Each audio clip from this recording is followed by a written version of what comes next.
আমাকে যেদিন সরকারের বিশেষ বিভাগ গ্রেফতার করেছিল, আমি 10টা থেকে বুঝতে পারছিলাম যে আমি আজকে ইনশাল্লাহ গ্রেফতার হব।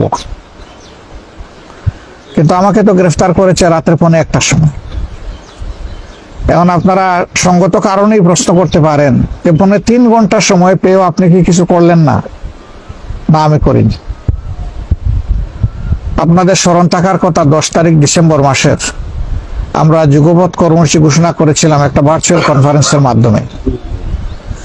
এরপর থেকেই তারা আমার প্রতি আন্তরিক হয় এবং আমাকে তাদের জালের ভিতরে ঢুকায়। 2 রাত পাহারা দেওয়ার পরে 3য় রাতে তারা আমাকে গ্রেফতার করে। তারা যখন বাসায় গেল, গিয়ে বেল চাপলো, তখন আমি দরজা খুলে দিলাম। সালাম করে দেখার পরে বললাম যে বিনা দাওয়াতে বিপুল সংখ্যক মেহমান চলে আসছে।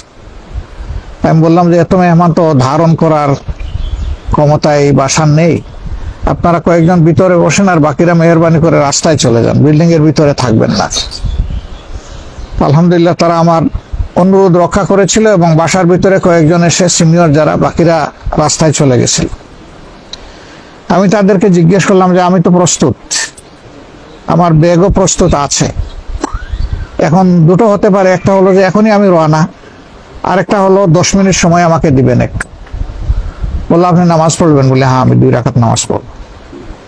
বললো ঠিক আছে, আপনি শান্তিতে নামাজ পড়েন, আমরা আছি। তো নামাজ পড়ে আসার পরে বললো যে আপনি প্রস্তুত হলেন কিভাবে? আমি বললাম না, আজকে না, আমরা তো 365 দিনই প্রস্তুত থাকি, অসুবিধা নাই। আল্লাহর শুকরিয়া যে এখান থেকেই তাদের সাথে আমাদের কথাবার্তা শুরু হয় এবং বের হয়ে আসা পর্যন্ত তো তাদের মধ্যেই আমাদেরকে থাকতে হয়েছে। হয় পুলিশ প্রশাসন, না হয় জেল প্রশাসন, না হয় আদালত, কোনো একটা জায়গায় তো থাকতে হয়েছে। তারা একটু বিস্মিত হয়েছিল এই কথা শুনে যে আমরা 365 দিন রেডি থাকি। তো বললো যে কেন আপনারা 365 দিন রেডি থাকেন? আমি বললাম যে আপনারা তো আসেন, আমাদের প্রতি আপনাদের আন্তরিকতার কারণে তো আপনারা খোঁজখবর নেন মাঝে মধ্যে, এই জন্যই রেডি থাকে। তো হাসে। 3.5 ঘন্টা সময় পেয়ে আমি সরিনি কেন বা সরার চেষ্টা করিনি কেন? আমি তো বুঝতে পেরেছি যে আমি আজকে গ্রেফতার হতে যাচ্ছি। আমি সরিনি এই কারণে যে কনফারেন্সের পরেই দায়িত্বশীলরা অনেকে আমাকে পরামর্শ দিয়েছিলেন যে আপনি একটু স্থান বদল করে থাকবেন কিনা। আমি বলছি না, আমি না, তবে আমার পাশে ডাইনে বাবুয়ে যারা ছিলেন তাদের সতর্ক হওয়া উচিত এবং তাদের স্থান বদল করে থাকাটাই উচিত। তারা আমাকে বলেছিলেন যে আপনি না, অথচ আমাদেরকে বলতেছেন। আমি বললাম যে আমি সরে গেলে জামাত ইসলামী পালিয়ে যাওয়ার সামিল, আমি পালিয়ে যাব না।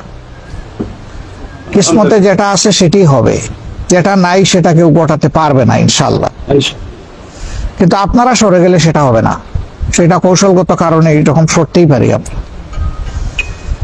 আলহামদুলিল্লাহ আমি যখন মুক্তি পেয়ে আসলাম তখন গেটে যে দারোয়ান, সে আমাকে নিয়ে যাওয়ার সময় কান্নাকাটি করছিল। তা আমি ওর মাথায় হাত তুলে সান্ত্বনা দিয়ে বললাম যে তুমি তো কান্নাকাটি করো না, আমি আমার ফার্স্ট হাউস থেকে সেকেন্ড হাউসে যাচ্ছি, এটা তোমার চিন্তার কোনো কারণ নাই।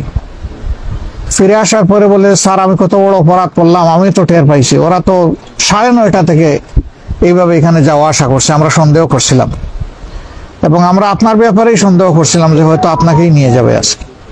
কেন আমি যে আপনাকে একটু সতর্ক করলাম না? আমি বললাম যে তুমি সতর্ক করলেও তো বাবা আমি সরতাম না। পরে আর কোনো ব্যাখ্যা দেই নাই যে কেন সরতাম না। তো আলহামদুলিল্লাহ